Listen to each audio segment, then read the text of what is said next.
नमस्कार दोस्तों, yoga table YouTube channel में आप सभी का स्वागत है। क्या आपने कभी जानने की कोशिश की है कि जब भी हम योगाभ्यास शुरू करते हैं तो उससे पहले जब हम ओम की चैंटिंग करते हैं तो उस ओम की चैंटिंग को 3 बार, 5 बार या 7 बार क्यों किया जाता है? नहीं तो चलिए जानते हैं इस वीडियो में।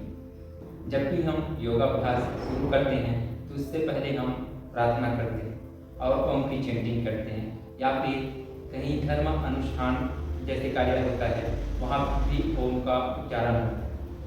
तो दोस्तों, पहला रीज़न होता है कि हमारे जो वात पित्त कफ है वो शांत हो जाए। आयुर्वेद में वात पित्त कफ के बारे में कहा गया है कि जो वात होता है, वात से 80 प्रकार के रोग हमारे शरीर में आता है, पित्त से 40 प्रकार के, उसी प्रकार से कफ से 20 प्रकार का रोग शरीर में प्रवेश करता है। तो इन वात पित्त और कफ को संतुलित रखने के लिए, बैलेंस बनाने के लिए हम 3 बार ओम का उच्चारण करते हैं। दूसरा कारण होता है ओम का उच्चारण करने के पीछे जो त्रिदुख होता है, आधि भौतिक, आधि दैविक और आध्यात्मिक दुख। ये 3 तरीके का दुख हमारे वेद शास्त्रों में बताया गया है। आधि भौतिक दुख क्या होता है?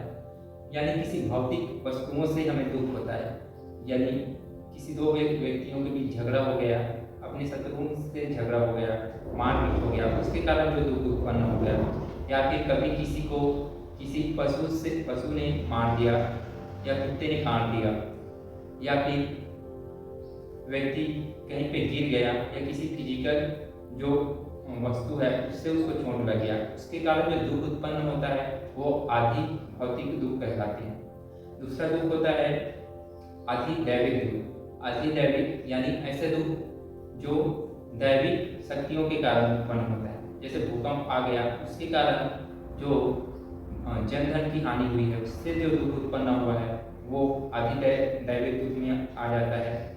बाढ़ आ जाना, भूकंप आ जाना, सूखा पड़ जाना या अत्यधिक बारिश हो जाना, इन सब के कारण जो प्राकृतिक आपदाएं हैं उसके कारण जो दुख उत्पन्न होता है उसको आधि दैविक दुख कहते हैं। तीसरा होता है आध्यात्मिक दुख।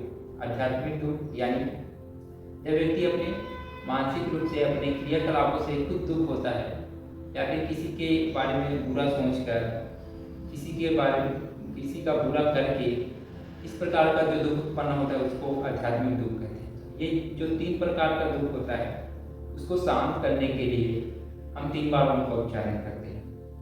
तो दोस्तों, 3 बार ओम का उच्चारण करने के पीछे एक रीजन यह भी होता है कि हमारे जो त्रिगुण होते हैं, सत, रज और तम, इन तीनों को संतुलित बनाए रखने के लिए भी हम 3 बार ओम का उच्चारण करते हैं। जैसे कि सत्वगुण हमें अच्छाई की ओर लेकर जाता है, हमें अध्यात्म की ओर लेकर जाता है। हम सत्वगुण, यदि किसी व्यक्ति में सत्वगुण प्रधान है तो वो अच्छे काम करते हैं, समाज में उसका अच्छा इम्पैक्ट रहता है। वैसे ही जो रज गुण होता है, रज हमारे शरीर में चंचलता, क्रियाशीलता लाता है, और वैसे ही जो तम गुण होता है वो शरीर में आलस्यता, शरीर में जड़ता, इस तरीके का गुण शरीर में लाता है। तो इन तीनों को बैलेंस करने के लिए भी हम 3 बार ओम का उच्चारण करते हैं। और जब हम 5 बार ओम का उच्चारण करते हैं तो उसके पीछे ये रीज़न होता है कि हम अपने जो 5 तत्व है, पंच तत्व है, वायु, आकाश, अग्नि, जल और पृथ्वी, ये जो 5 तत्व है उनको शांत करने के लिए हम 5 बार ओम का उच्चारण करते हैं।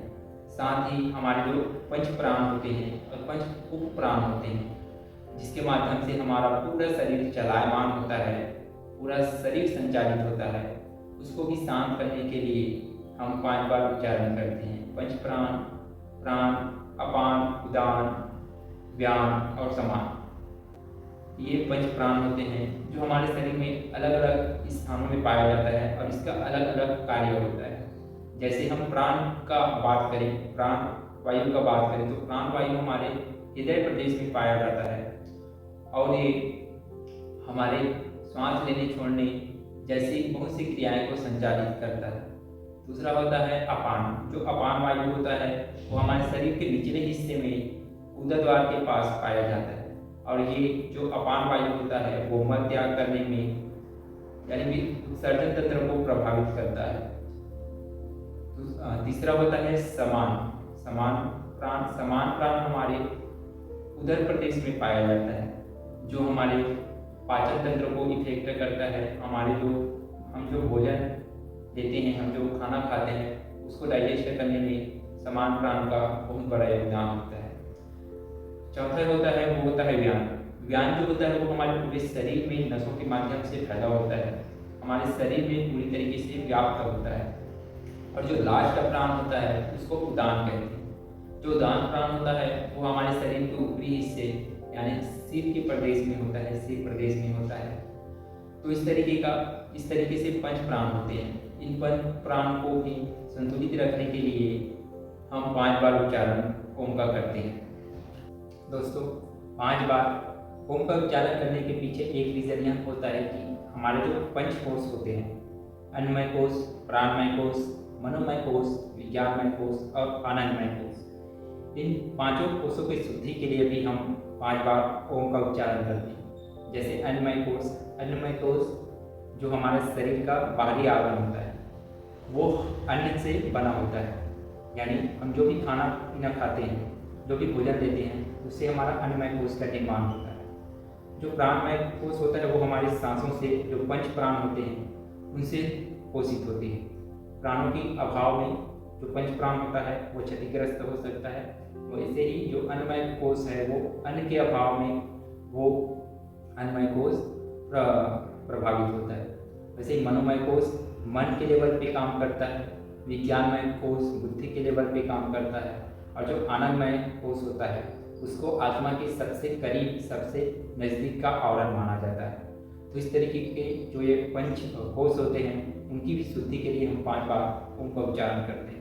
जब हम 7 बार ओम का उच्चारण करते हैं तो उसके पीछे लॉजिक दिया जाता है, जो हमारी 7 चक्रास है, मूलाधार, स्वादिष्ठान, मणिपुर, अनाहत, विशुद्धि, आज्ञा और सहस्त्रार, ये जो 7 चक्रास है उनको शुद्ध करने के लिए हम 7 बार ओम का उच्चारण करते हैं। साथ ही इसका दूसरा रीज़न होता है कि जो 7 तरह के लोक बताए गए हैं, 7 तरह के जगत बताए गए हैं, भू, भः, स्वः, मः, जन, तप और सत्यम, इस तरीके के जो 7 तरह के लोक बताए गए हैं, उनमें शांति के लिए, उनमें संतुलन बनाए रखने के लिए भी हम 7 बार ओम का उच्चारण करते हैं।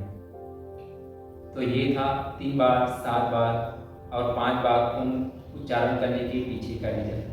दोस्तों, उम्मीद है आपको यह वीडियो पसंद आया होगा। वीडियो को लाइक, शेयर और चैनल को सब्सक्राइब करना ना भूलें। मिलते हैं ऐसे ही इंफॉर्मेटिव नए वीडियो के साथ। तब तक के लिए जय हिंद।